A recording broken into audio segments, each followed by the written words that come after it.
I'm Smoke Knipe. I was the founding pastor at Advent. I served as a pastor here from 1986 until 2001.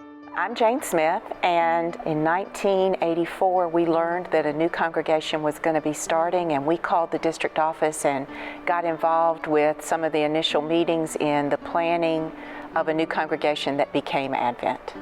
And my name is Brad Smith. I am Jane's husband of 32 years, and I was also involved from the beginning when Advent was first formed, and it's been quite an exciting journey. The United Methodist Men of the Greenville District did a canvass in April of 1986 of approximately 500 homes in the general area. There were only a few neighborhoods that existed at that time. We found a few families out of that who were and who became the nucleus of the church. And so we actually set up our first worship service in the Heritage Lakes Clubhouse in June of 1986.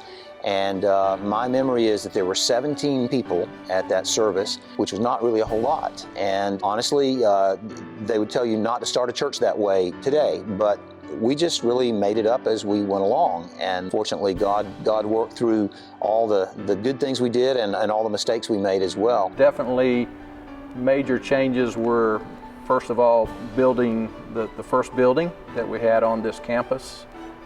That was a big step for us because we'd never had our own building, and we had responsibilities that came with that. And then of course within a 5-year period, we built a second building, the educational building. Of course, that opened up even more opportunities for local missions. We started a scout pack.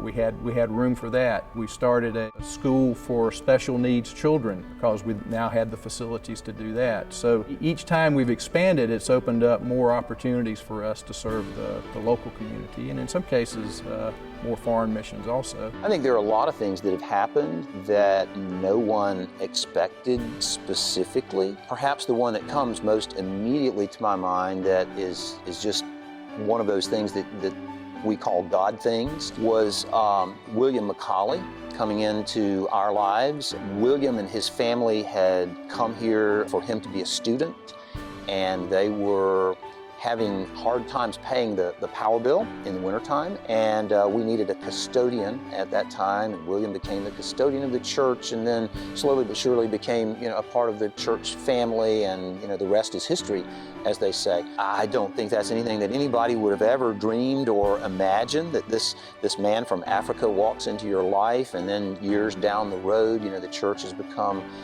partners in the marvelous way that Advent has become a partner with Full Dimension Ministry. On Christ the King Sunday this year, I sat in my regular place over here, and the music literally rolled over me.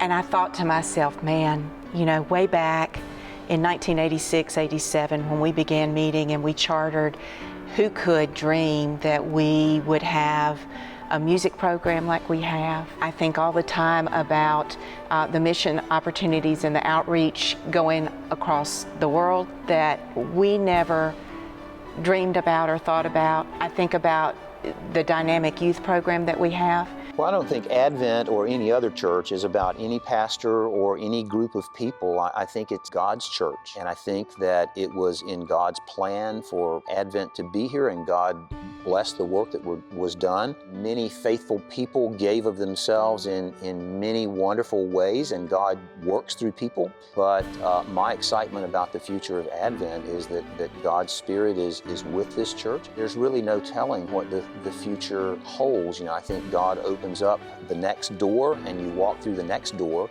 and then you find yourself in a totally different place with totally new opportunities that you didn't imagine.